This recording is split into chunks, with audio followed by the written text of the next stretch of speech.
Alors, la parole est à Charles Océda de Tours sur Usefulness of Temporal Bone Prototype for Driving, une étude prospective. Bonjour à tous. Je pense que vous m'entendez bien. Je m'appelle Charles Océda, je suis PH en ERL au CHU de Tours.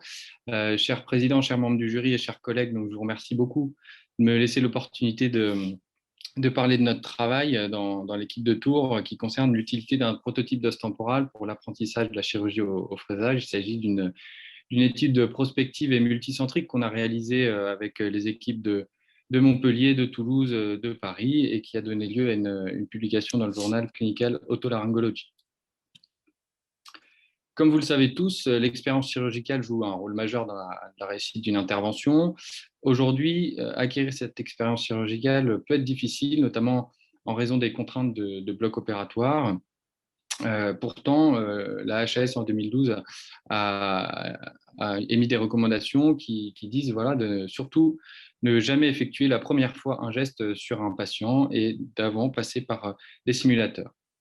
L'apprentissage de la chirurgie de l'os temporal pour l'interne se fait d'abord par une connaissance extrêmement précise de l'anatomie descriptive de l'os temporal, mais également de l'anatomie chirurgicale qui peut retrouver dans les ouvrages de référence. Et ensuite, il doit réaliser une dissection cadavérique au laboratoire d'anatomie. Cette manière d'apprendre la chirurgie de l'os temporal est considérée comme le gold standard. Aujourd'hui, on le sait, pour des raisons culturelles, éthiques, mais aussi financières, les laboratoires d'anatomie sont de plus en plus difficilement accessibles pour les étudiants et c'est la raison pour laquelle plusieurs méthodes d'apprentissage ont vu le jour qu'on peut classer en deux grandes familles, les prototypes physiques, dont on va beaucoup parler maintenant, mais également les simulateurs virtuels à l'image des simulateurs de vol pour les pilotes. Les objectifs de ce travail étaient donc de créer et valider un prototype physique d'os temporal pour améliorer les compétences chirurgicales et de l'évaluer en termes de performance chirurgicale, mais également en termes de représentation mentale de la chirurgie. Nous avons donc dans l'équipe créé un prototype d'os temporal à partir de fichiers d'ICOM obtenus sur des rochers cadavériques. Ces fichiers ont ensuite été traités grâce à la segmentation, à la réparation de ces fichiers. On voit ici la segmentation, par exemple, du tour basal de la cochlée. Et un prototypage rapide a été effectué à partir de ces fichiers qui permet par le procédé de stérolithographie la polymérisation d'une résine liquide grâce à un faisceau laser, comme on peut le voir sur la vidéo à droite. Ensuite, ce prototype, il a fallu le valider pour aboutir à une version finale. Cela a été fait grâce à une comparaison de mesures et de volume en utilisant le scanner et l'auto-endoscopie. Et on voit sur les différentes images de droite un scanner de rocher cadavérique avec le marteau et l'incus qui sont bien visibles. Et puis sur l'image du milieu, la segmentation du tour basal de la cochlée qui a probablement été incomplète avec une sorte d'artefact et des stries qu'on voit bien en auto-endoscopie. Ensuite, on a donc réparé ces fichiers pour permettre d'accéder à un rocher de bonne facture et avec, sur l'image en bas à droite, une auto-endoscopie de qualité, un marteau et une enclume qui sont quasiment les mêmes qu'en auto-endoscopie de rochers cadavériques. Ces images ont ensuite, et ce prototype a ensuite été validé par des experts extérieurs au projet. Voici ce que ça donne en vrai. Donc, sur la gauche, on voit le prototype d'os temporal sur un fixateur. Et sur la droite, on voit ce même prototype avec les différentes balises anatomiques qu'il faut respecter, qui sont colorées dans un souci didactique. En jaune, on voit le canal du nerf facial. En bleu, le sinus sigmoïde. Ou en rouge, la dure-mère temporale. Et on comprend tout de suite que cette chirurgie est difficile en raison de la présence dans un espace restreint de plusieurs éléments nobles qu'il faut respecter. Ensuite, donc, on a voulu valider ce prototype. On a donc inclus, au cours d'une étude prospective et multicentrique, comme j'ai déjà dit, des internes plutôt en début d'internat qu'on a divisé en deux groupes, un groupe traditionnel et un groupe prototype, ces deux groupes étant identiques en termes d'âge, de niveau d'internat et d'expérience. Dans le groupe traditionnel, les internes faisaient seulement un rocher cadavérique, tandis que dans le groupe prototype, ils faisaient également un prototype avant d'accéder au rocher cadavérique.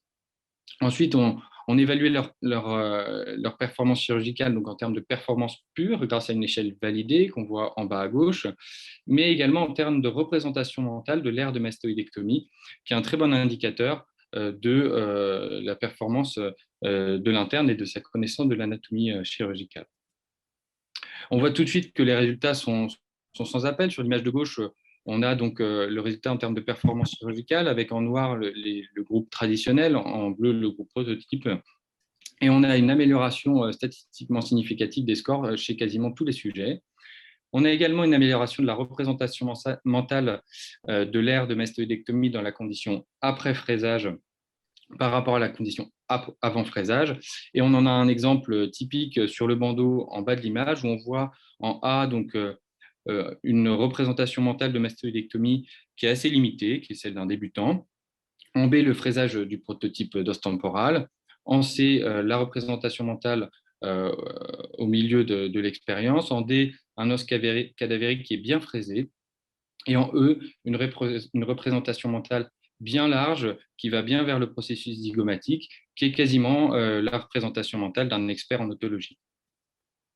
Pour discuter ces résultats, je vais vous présenter les deux grandes familles de simulateurs qu'on a à notre disposition. Le prototype physique dont on vient de parler, dont les principaux avantages sont le retour de force et les conditions opératoires, qui sont quasiment celles du bloc opératoire. Ce prototype peut être fraisé n'importe où.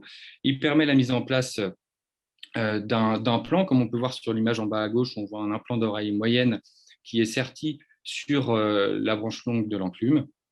Il permet également donc un pré-planning chirurgical, ce qui est très intéressant. Par contre, il a l'inconvénient de ne présenter évidemment qu'une seule session de fraisage.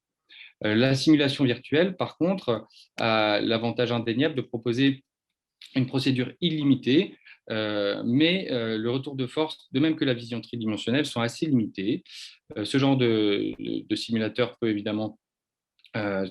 peut évidemment être réalisé n'importe où. Il y a des modèles pathologiques également, mais ça a l'inconvénient d'un coût assez important.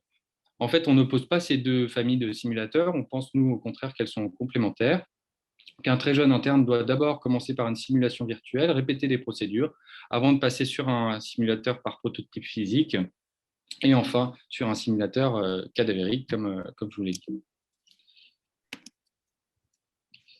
Donc, on a pu montrer une performance chirurgicale améliorée, de même qu'une représentation mentale. Tout cela est complémentaire au fraisage cadavérique, qui reste le gold standard, comme je vous l'ai dit. Il s'agit d'un outil de simulation qu'il faut connaître pour pouvoir l'insérer dans l'arsenal pédagogique des étudiants, mais sa validation est absolument indispensable, et c'est ce que nous sommes attachés à faire. Je finirai ma présentation en remerciant le laboratoire d'anatomie de Tours qui nous a permis de faire ce travail, les experts et étudiants qui ont participé au projet, le professeur Cotier du service de neuroradiologie, évidemment, le professeur Bacos avec qui j'ai beaucoup travaillé sur ce projet. Voilà, je vous remercie beaucoup de votre attention. Merci pour cette belle présentation. Je ne sais pas si on a des questions. Moi, j'en ai simplement une. Je vois que le simulateur que vous avez présenté en fin de présentation, vous avez quand même un retour de force parce que c'est des bras et elle est très, très différente alors par rapport au montage, à la reproduction que vous avez pu faire. Il y a une grande différence. Et est-ce que vous l'avez testé avec des internes au même titre ou pas encore ? Alors, on n'a pas fait d'études sur le test du feedback, mais on sait que ce feedback, il est très difficile à mettre en œuvre technologiquement.